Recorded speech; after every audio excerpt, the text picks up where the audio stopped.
Laing init na pod. My goodness, sabi kong ulan na to. Sige, pangbalhin na. Sama ni oy, piki man ni oy. Kita mo, nagpapayong na yung isa. Hey guys, I'm back for another Plantzilla video. For today's vlog, I will be showing you the unglamorous side of growing these type of plants, lalo na ngayong tag-ulan kasi marami na naman akong kinakastresan ngayon when I woke up and checked them. And if you are interested, just keep watching. But do not forget to click the subscribe button and tap the bell icon beside it para ma-notify kayo pag may bago kaming video. So October is about to end. Let's end it this way.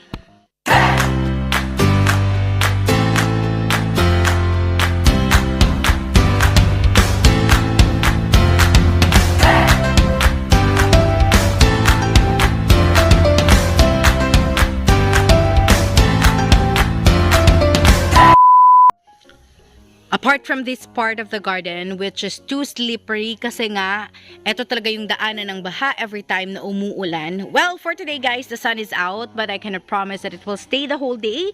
Kasi usually, during midday or pahapon na, umuulan po talaga. Pero meron talaga makakapal na clouds. Also a sign that it might rain again later. So, dito tayo guys, papakita ko sa inyo kung ano yung mga kinakastresan ko. Ito siya. This is the mother plant of the Choco Empress. And dahil nga palaging umuulan, ayan. I do not know if it's gonna survive. The potting media is fine, but look at the leaf, guys. Kasi iisa na lang talaga yung dahon niya. So, ganyan na yung naging itsura.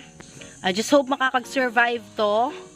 And makikita nyo naman, this is the leaf of our Mother Royal Queen, guys. Ayan, dahil sa sobrang ulan, ayan, nalulusaw na siguro yan or parang nagbabrown na. May mga babies siya, guys. We badly need to upgrade the potting media kasi makikita nyo naman, grabe, oh.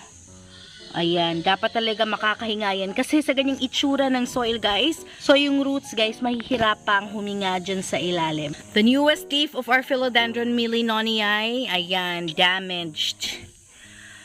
Kasi habang papa-open to guys, ayan, yun yung nangyari, inuulan-ulan, tapos pinamahayan ata siya ng mga ants. So ants are okay as long as they don't live talaga. Kasi kapag nakatira talaga sila sa mga papa-open pa na dahon, ito yung magiging resulta once the leaf will unfurl. Tingnan niyo yung wave of love. Hindi pa nga narerepa. Tapos dahil sa palaging pag-ulan, yung mga weeds guys, ayan, tumutubo ng tumutubo, hindi mo sila maawat kahit pa kukunan mo ng everyday dyan ha, tutubo at tutubo pa rin yan. The Philodendron moonlight is fine up here. And ito yung nagiging itsura kapag palagi po silang nababasa, kapag palaging umuulan, ayan. Kawawa. And eventually, magiging ganito talaga yung mga dahon. Okay, sobrang unglamorous nito. Maraming magagandang plants dito, but there are also an equal number of plants that are growing this way dahil ngayong tag-ulan. Another mother plant is having a kiki potting media dahil sa palaging pag-ulan. This is the Philodendron Black Majesty, guys. May mga baby pa naman siya. So, kailangan ayusin yan. Sobrang dami ng mga aayusin ngayon. Ito, guys, is a shoot and we checked for the roots earlier kasi nga we thought of cutting it. Kasi this is for my sister, but then wala pa siyang roots, so hindi pa talaga pwede. Kawawa naman, but this is really beautiful. Philodendron Silver Sword is here. Ayan, if you can see those circles, yung mga slices na ganyan, sa variegated alocasia daw yan galing, guys. I do not know where the thought came from. Nalagyan sila, basta pinaglagyan ni Gerald, and wala na ako magagawa, tapos na. The Philodendron White Knight, na hindi naman naglalabas ng mga gaanong white, is here. So, still naka-air layering, guys. And wala akong makikitang white sa kanya. Kanina ko lang napansin. Meron naman pala talaga siyang mga white-white sa gilid nga lang. So, ayan, dito sa mga gilid-gilid na hindi masyadong nakikita. So, hindi niya na-flaunt yung white niya. I do not know when will it come out again. Kasi meron siya before. Ayan, baka kapag nakat na namin to. So far, this is how it looks like. Ayan. Para makita nyo.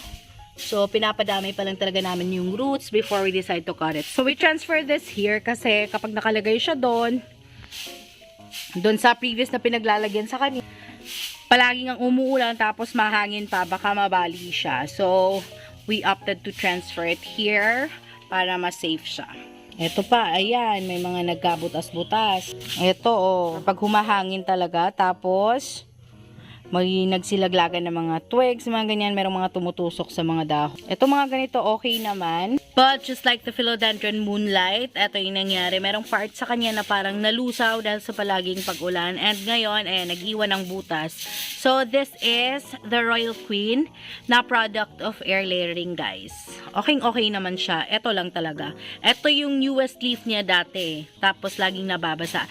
Yung mga bagong dahon kasi are prone. Hindi ko alam kung ano yung term sa kanya. Basta, siya yung pinaka-prone dun sa mga malulusaw-lusaw na ganyan. O, diba? Ang init-init na. So, bawing-bawi naman yung mga araw na palaging umuulan.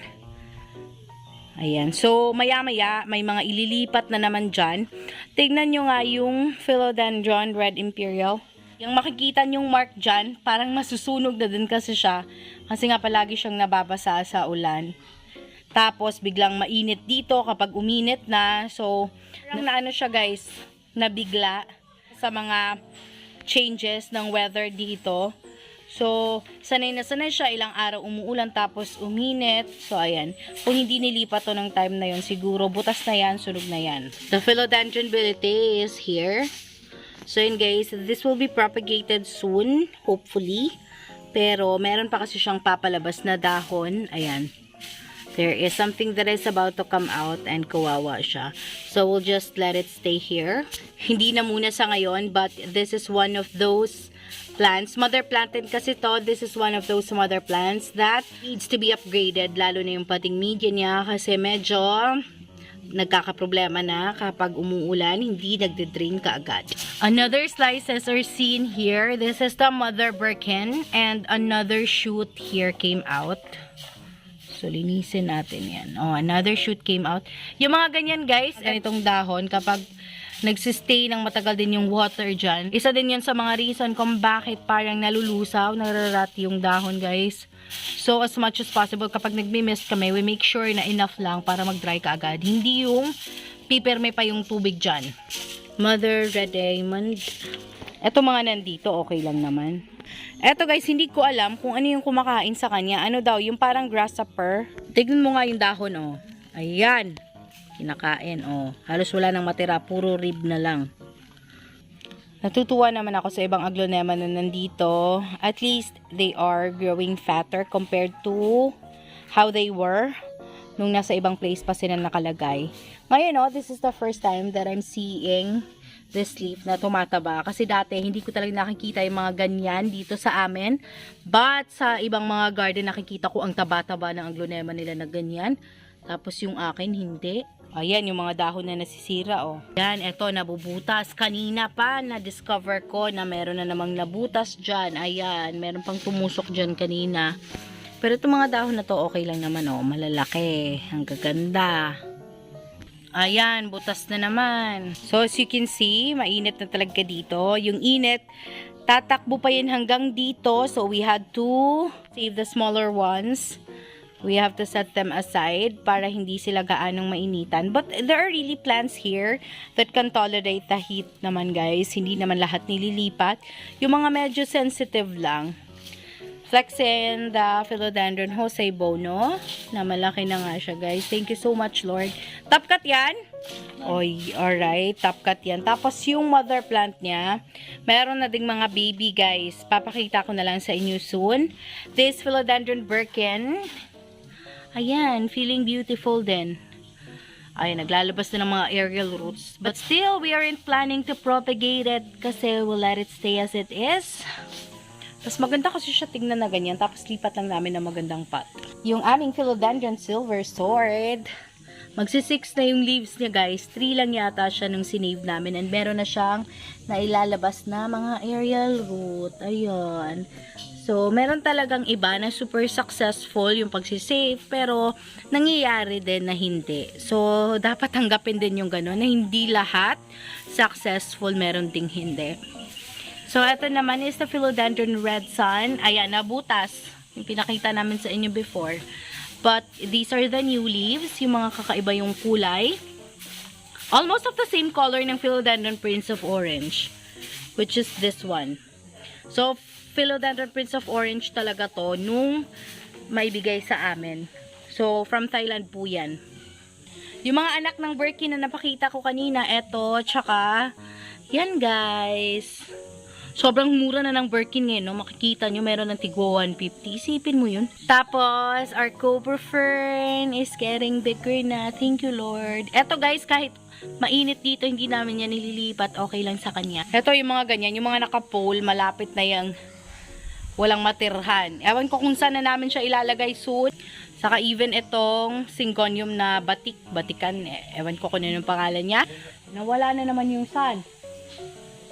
Umuulan? Hala, umuulan. Diba? Sabi ko naman sa inyo, I cannot promise that the sun will stay the whole day. Eto ngayon, hindi pa lunchtime pero umuulan na. Ayan, kita nyo yung kabilang side ng sky. May pagka-blue naman pero merong mga drizzle guys. Nagdi-drizzle na. The good thing here is that we don't have to transfer those plants na maiinitan. Kasi nga umulan. But dahil umuulan, yun na naman, same problem. Sino problema ko mga plants dito? We'll still have the same problem again and again and again and again. So yun guys, thank you so much for making it till the end. And this is our last video for October. See you guys on November and on the following months and years to come. Thank you so much. This has been Maria, the voice of PLANTZILLA BHL. Maraming salamat sa support. Please do not forget to subscribe and click the notification bell para ma-notify kayo pag may bago kaming video. Umuulan na nga.